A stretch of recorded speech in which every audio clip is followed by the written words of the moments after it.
Ésaïe, chapitre 42. Voici mon serviteur, que je soutiendrai, mon élu, en qui mon âme prend plaisir. J'ai mis mon esprit sur lui. Il annoncera la justice aux nations. Il ne criera point, il n'élèvera point la voix, et ne la fera point entendre dans les rues. Il ne brisera point le roseau cassé, et il n'éteindra point la mèche qui brûle encore.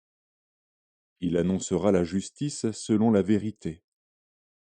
Il ne se découragera point et ne se relâchera point, jusqu'à ce qu'il ait établi la justice sur la terre, et que les îles espèrent en sa loi.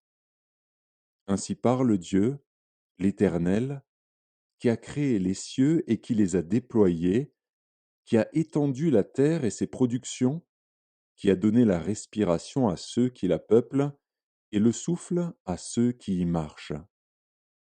Moi, l'Éternel, je t'ai appelé pour le salut, et je te prendrai par la main, je te garderai, et je t'établirai pour traiter alliance avec le peuple, pour être la lumière des nations, pour ouvrir les yeux des aveugles, pour faire sortir de prison le captif, et de leur cachot ceux qui habitent dans les ténèbres. Je suis l'Éternel, c'est là mon nom, et je ne donnerai pas ma gloire à un autre, ni mon honneur aux idoles. Voici, les premières choses se sont accomplies, et je vous en annonce de nouvelles. Avant qu'elles arrivent, je vous les prédis. Chantez à l'Éternel un cantique nouveau. Chantez ses louanges aux extrémités de la terre. Vous qui voguez sur la mer et vous qui la peuplez, îles et habitants des îles. Que le désert et ses villes élèvent la voix. Que les villages occupés par Kédar élèvent la voix. Que les habitants des rochers tressaillent d'allégresse. Que du sommet des montagnes retentissent des cris de joie. Qu'on rende gloire à l'Éternel, et que dans les îles on publie ses louanges. L'Éternel s'avance comme un héros, il excite son ardeur comme un homme de guerre.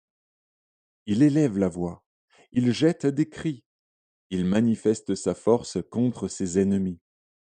J'ai longtemps gardé le silence, je me suis tu, je me suis contenu. Je crierai comme une femme en travail, je serai haletant et je soufflerai tout à la fois.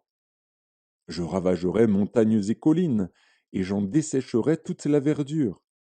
Je changerai les fleuves en terre ferme, et je mettrai les étangs à sec. Je ferai marcher les aveugles sur un chemin qu'ils ne connaissent pas, je les conduirai par des sentiers qu'ils ignorent.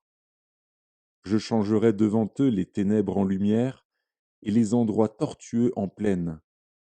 Voilà ce que je ferai, et je ne les abandonnerai point.